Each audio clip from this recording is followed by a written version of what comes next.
How do we interpret the Bishop score? Like after assessing, we are getting less or equal to 5. It means that this cervix is so unfavorable for labor induction. Like if we put up even oxytocin, this cervix is not ready to dilate. So instead of doing induction, we first ensure that the cervix ripens, and then we shall do cervical ripening. If we have 6 to 7, it means the cervix is moderately favorable for induction. And if we have 8 equal or greater than 8, this means that the cervix is very favorable and successful vaginal delivery is likely to happen. So a high Bishop score suggests that labor will likely progress naturally, or that induction will be successful, while a low score indicates the need for cervical ripening methods such as prostaglandins or mechanical methods.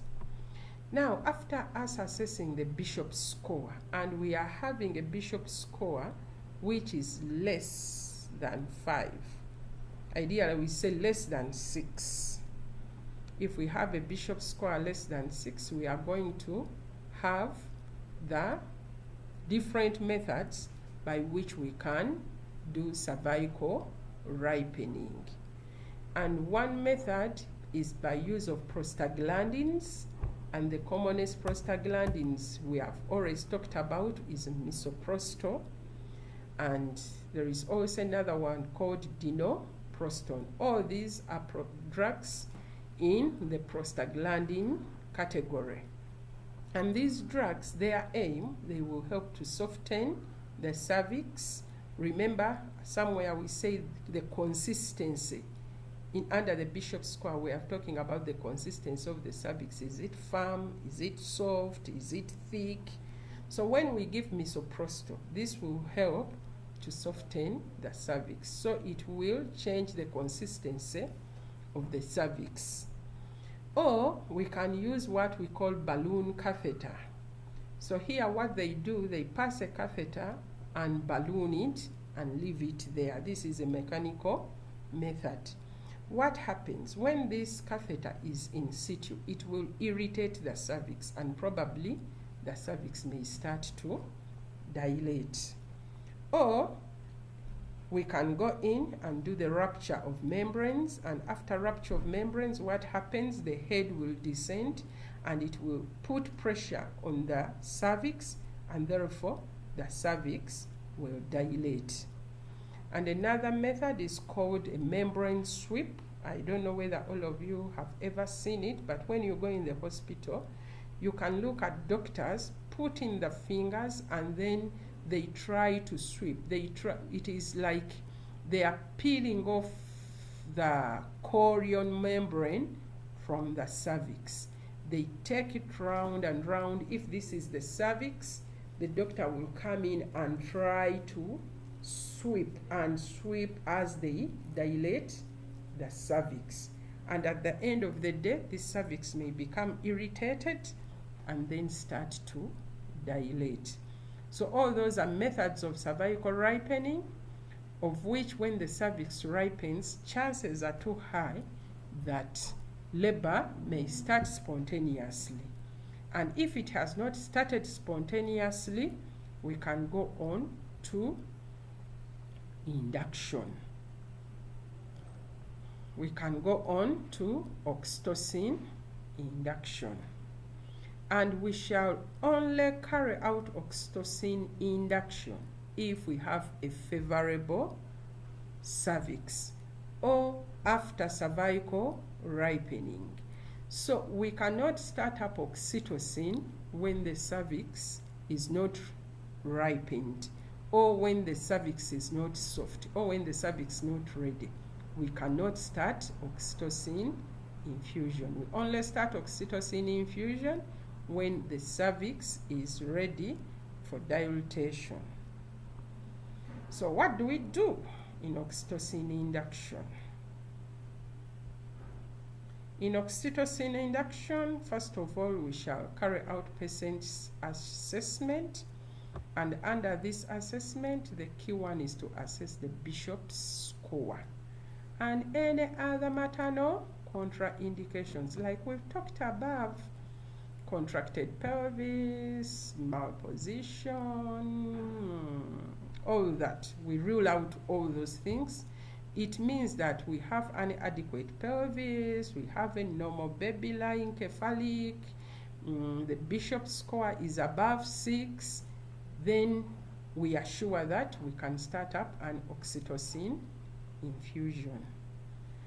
Then after that, after our assessment, of course, we shall prepare an oxytocin administration by putting up an IV line. Preferably, we shall need a line with a big bore, basically pink, green, gray, any of those, but not yellow and blue. So we ensure we put up a lab bore IV, large bore cannula, and then we prepare oxytocin. We shall start by 5 international units only. And these 5 international units can be diluted in normal saline or Ringer's lactate. And we are going to give it at a very slow rate. And as we give it, this mother, of course, will start contracting. So our goal, we want to achieve 3 to 5 contractions every 10 minutes. That is, each lasting 42 seconds. What does it mean? These are strong contractions. They are not mild, they are not even moderate. So if the mother gets strong contractions, 3, 4, or 5 strong contractions every 10 minutes, then we are doing something good. And during this, the uterus should be relaxing. They should be normal contractions, not those very sharp, uncontrolled contractions. They should be very normal contractions, which we plot on the pathograph, and then we shall know we are successfully doing induction of labor. So as we do induction of labor, we closely monitor the mother with a pathograph. And when you look at the pathograph, it has all its parameters. We look at the fetal condition, whereby we are going to look at the fetal heart, and we must detect it.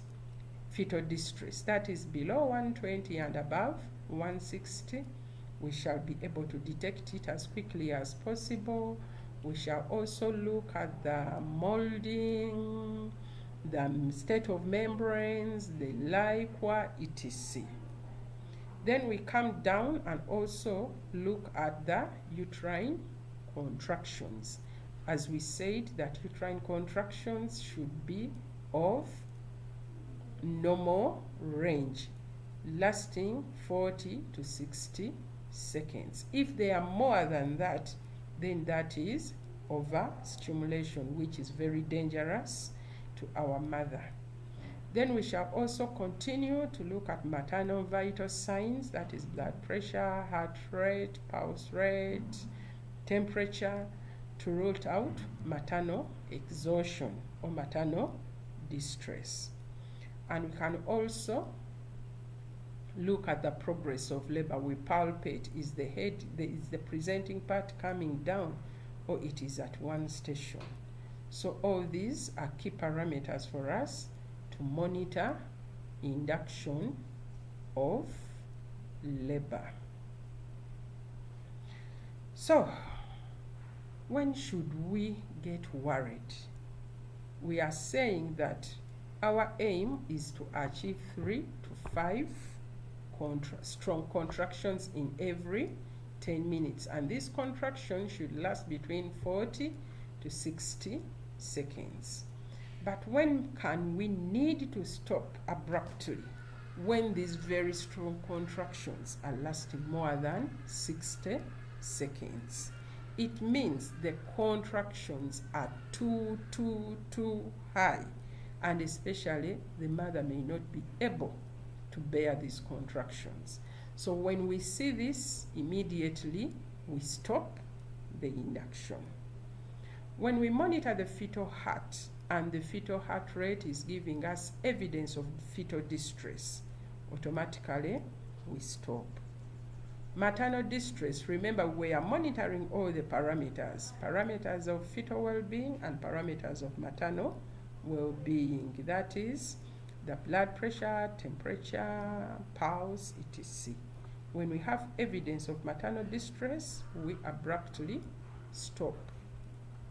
Evidence of obstructed labor, like we've said, among our parameters, we have the progress of labor. And under progress of labor, we are having the descent of the fetal head. But at one time, you can see that the head is stuck at only one station for a period of time. So when you detect that, please immediately stop the induction and opt for another delivery method, preferably cesarean section. And when shouldn't we do induction whatsoever? However much the Bishop score is okay, however much the maternal condition is okay, however much the fetal condition is okay, when shouldn't we do induction? So those are contraindications. 1, previous uterine rupture. When the mother reports that at one of the previous pregnancies she got a rupture and maybe it was repaired, never dare do induction. We said that before we start induction, we look at the maternal assessment, and of course at this time we shall have an ultrasound which will tell us where the placenta is. And if it is placenta previa, never carry out induction of labor. A non-reassuring fetal heart, it means that already the fetal heart is not so good. So never start up induction of labor. Okay. So complications of induction of labor, if we have started it, we had no contraindication, we started it, what may be the complications? 1 is psychological upset. Of course, our mothers will be psychologically tortured because they also all expected to have a normal course of labor. But now we are starting labor by using artificial methods. The mother will be psychologically disturbed. Like we've said, we can get what we call hyperstimulation. Contractions can become so strong and unbearable, which is so bad, which can also lead to uterine rupture. Then we have postpartum hemorrhage. It is also one of the complications which can result from uterine rupture, prolonged uterine contractions. They can cause PPH. Like we've said, water intoxication is one of the disadvantages of prolonged use of oxytocin. This mother can get what we call water intoxication as a complication. And most mothers on induction of labor will have what we call prolonged labor. Usually they start it in the morning, and this mother can have a very long time in the process of laboring, which is also so psychologically stressing. We may also need analgesia to relax on to work on the pain this mother is having and the psychological stress. But remember, the analgesia also has its complications, which are related to fetal hypoxia, they are related to fetal brain damage. So all these may be complications of induction of labor. And sometimes, if induction of labor fails, we shall have to transfer this mother for cesarean section. And when we talk of cesarean section, it is indicated in high specific risk situations, such as we have failed induction, we started it when all parameters are okay, but after giving oxytocin, the cervix, after ripening the cervix, it is not ripening. When we give oxytocin, there is no progress, then we can switch to a cesarean section. We can also switch to a cesarean section if we detect fetal distress, and that is a non-reassuring fetal heart, when we get meconium stained, etc. Of course, when you get this, you stop the infusion immediately, and then you go for cesarean section.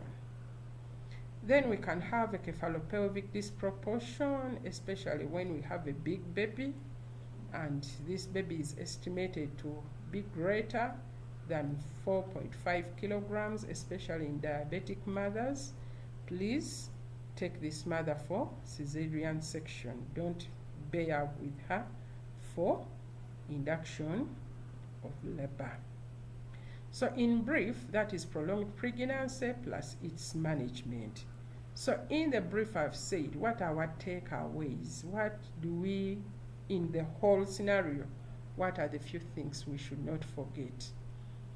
That 40 to 42 weeks, we shall generally recommend induction of labor. And remember, induction of labor starts with cervical ripening. So we can start on the process of induction either by cervical ripening or to oxytocin infusion. Then 41 weeks, we shall say expectant management. We shall monitor and allow our mother go into normal labor, natural normal labor. If we have any fetal distress, any complications which occur on the way, we shall immediately deliver by cesarean section. We shall immediately deliver by cesarean section. So those are the key take home into this message. With these few things, I welcome questions, clarifications, additions and subtractions. Good morning.